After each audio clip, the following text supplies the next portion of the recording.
If you are getting ready to facilitate or participate in a classroom treaty simulation in the Northwest Territories, awesome! You're about to learn and grow through an exciting, hands-on experience. This scenario explainer video is an orientation for the issues you'll take on during the simulation. We want to equip you with some foundational knowledge before you jump into your roles. If you haven't seen the Gordon Foundation's animated treaty simulation explainer video, hit pause and watch it right now. It will help you visualize the simulation structure before finishing your orientation here. In this scenario explainer video, you'll hear directly from experts across the NWT. Listen carefully. The information they share will help you understand and perform your role in the simulation. While the treaty simulation model is used for various scenarios, this particular scenario is going to take you into the world of wildlife management and the implementation of modern treaties. The implementation work you will do in your simulated roles is fictitious, but the scenario does rely on information from real-life treaties and land claims. So let's start with the basics and learn a bit about the purpose of these treaties and how they are used. A treaty is an agreement between yourselves. It's about managing the provisions in the agreement, which has to do with land, the surface, subsurface, waters, resources, natural plants, all the things that you find on land, which is animals, all the things in the water, and how you're going to manage it, who's going to benefit from it, whether it's commercial or non-commercial. And the other part of the treaty is who is it for? Modern treaties are just formal legal agreements with Canada, with Canadian governments. The modern treaties are not necessarily a definition of who an Indigenous nation is. They are not clear explanations or accurate reflections of what land an Indigenous nation has used in the past, including very recent history. Modern treaties are not necessarily accurate descriptions of an Indigenous nation's governance structure or laws. It's important to keep in mind that Indigenous nations were here before Canada. We were here with our own governance structures, our own laws, our own areas of land that we used either exclusively or that we shared with other Indigenous nations. And modern treaties address some of those things, but they are not necessarily accurate reflections of that. Modern treaties are part of Canadian law. They are not part of Indigenous law. If you ever wanted to be a fly on the wall during the negotiation of a modern treaty, then you've come to the right place. Our real-life negotiators are here to give you the inside scoop. Our team had a chief negotiator, and we also had 3 other negotiators. One would be specializing in lands, and another would be in financing, and another one in governance. So when you're at the table, you have the chief negotiators with more like being an orchestra thing, you play this thing. We bring in people as we need them, because not everybody can sit at the table. If you're doing financing, you need to have your finance people there. If you're talking about wildlife, you need to have people that are well-versed in traditional wildlife. And if you're talking about water, you need somebody there for water. If you're talking about co-management, then you would need some experts to be in there with you. And so, you have about 27 chapters, so there's a lot of people involved. Governments always want these agreements to have a lot of detail and have a lot of, make sure that everything is covered. They also always want what they call side agreements. So you're gonna have like a self-government agreement, and that's your modern treaty, but you're gonna have a side agreement that's not a modern treaty that covers taxation, and you might have one that covers financing. And these are the things that work out even more detail about how you're going to implement that modern treaty. So you need experts in things like taxation, and you need experts in things like financing and land administration to deal with those side table issues, but you always have to address those in negotiations. So you're going to get times where you're going through stuff that you don't know a lot about, but that needs to be dealt with. And some of it's going to be really boring.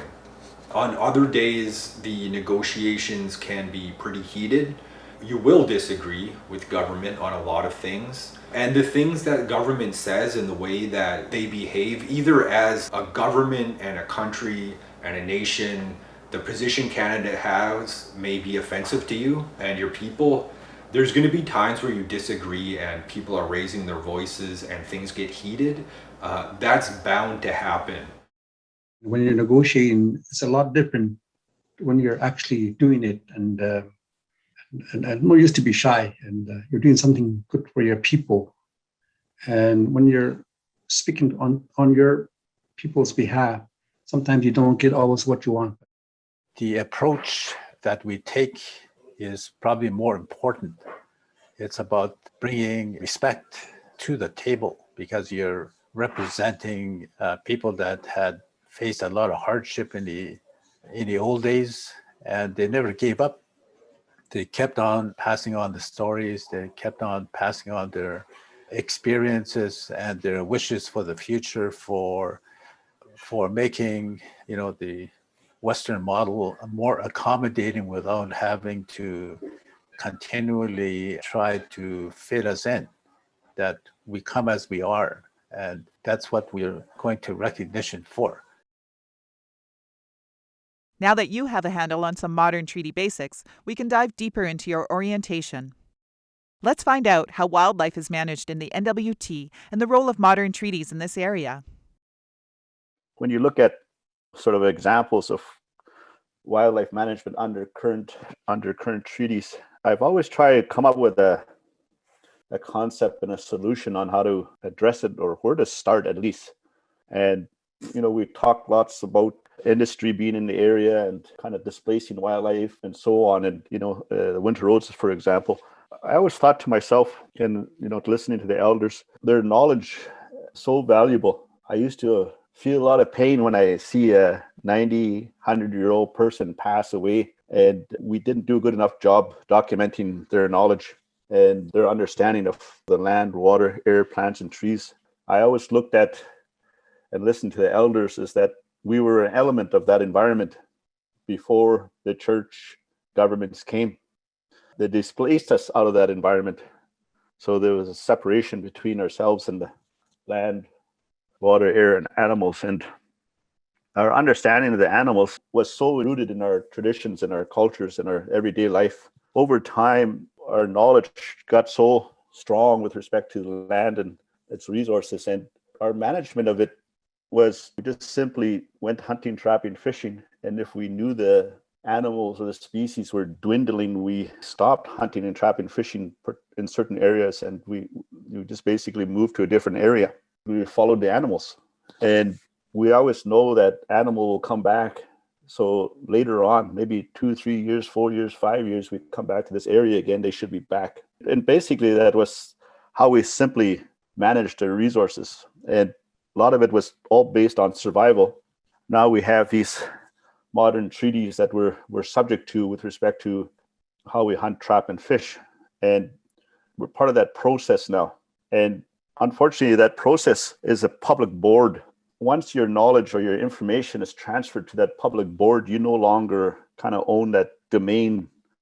And I always talk with the elders and try to explain to them that their knowledge in their head, I guess, because they're older now, they're not going out as much as they used to, is probably our last real connection to the land. And once you hand it over to these boards, you're no longer in charge of the rules and regulations that get applied to us, other than that we have 50% representation on these public boards. And then you try to argue the indigenous right to hunt, trap, and fish that stems from treaties. And it's kind of difficult when you sit on these boards as a member, because you're always reminded, hey, you're sitting here as a public member now.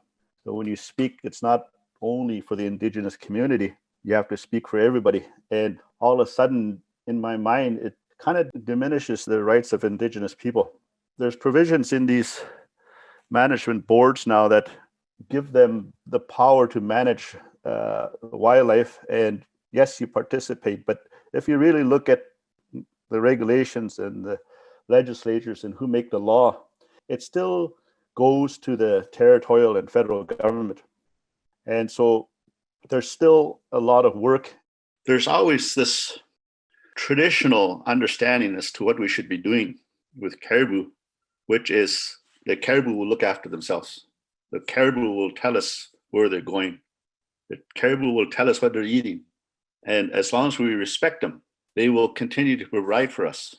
There's also another story and legend about the caribou and the wolf. And the simple version of it is that the wolf wanted to kill all the caribou. And they actually had a meeting. And the caribou explained to the wolf, if you kill us all off, what are you going to depend on in the future? What are your kids going to eat? So they made an agreement that the wolf will never kill off the caribou. So it's those types of stories and legends that that kind of resonate with me when I talk about these things, because we come into situations where now we have to discuss regulating caribou, managing it, legislating it, and I fight with that all the time, me personally, and certainly a lot of the people that I've worked for over the years have battled with that. And you kind of see that when you get to the table and there's the people that fight and say, this is my right, you can't take my right away, and that kind of stuff. I think one of the things that I've always tried to explain to my members here was that you always have that right, but when the caribou are gone, the right is not worth anything if that caribou is gone. We're not talking about cutting people off. We're talking about preserving, looking after the animals so that it survives for the next generation, because we're only visitors. When you look at kind of now, when we get into modern treaties, and you look in each of the modern treaties, there's a part in the modern treaty that talks about the ability to manage or harvest. In the Clecho Agreement, there's a very specific area about managing and harvesting fish and wildlife on Clecho lands. In the Gwich'in Agreement, the Gwich'in have guaranteed representation on institution of public government established to manage wildlife and regulate land, water, and the environment in the Gwich'in settlement area. In the Inuvialuit Agreement, the IFA establishes and provides for Inuvialuit participation on various co-management boards within the Inuvialuit settlement region. Very specific on the representation in that conversation. In the Sahtu have guaranteed participation on institution of public government responsible for renewable resource management, land use, planning, and land and water use within the settlement area, as well as the environmental impact assessment and review with Mackenzie Valley. We have institutional bodies that are supposed to partake in co-management. Those bodies under the claim are the Renewable Resource Councils, and they are underfunded. We managed to get $80,000 more for them through implementation, but we need a lot more money for them. The SRB, the Sahtu Renewable Resources Board, they do a lot of research. They do a lot of, right now they're in the middle of a public listening process on caribou. And it's a combination of issues. As you well know, the Sahtu it's not a centralized body that runs things. It's the land corporations that run things. And in like Cova Lake, Fort Good Hope, Norman Wells, Toledo, they all have their own renewable resource councils. And it's even positioned differently on how they run things. But the SRB works with all of these entities. We have regulatory bodies. We have Wekwajee, we have the Gwich'in Regulatory Board, we have the Sahtu Land and Water Board, we have the MVEIRB, which is the assessment. Our groups in the Sahtu, they can recommend any one of the land corporations or SSI, through SSI, can recommend an environmental assessment if they want to. That still holds, that's still the same. And they've done it before with oil companies. Let's dig into the Bathurst Caribou Range Plan as an example of how these wildlife management systems work and interact.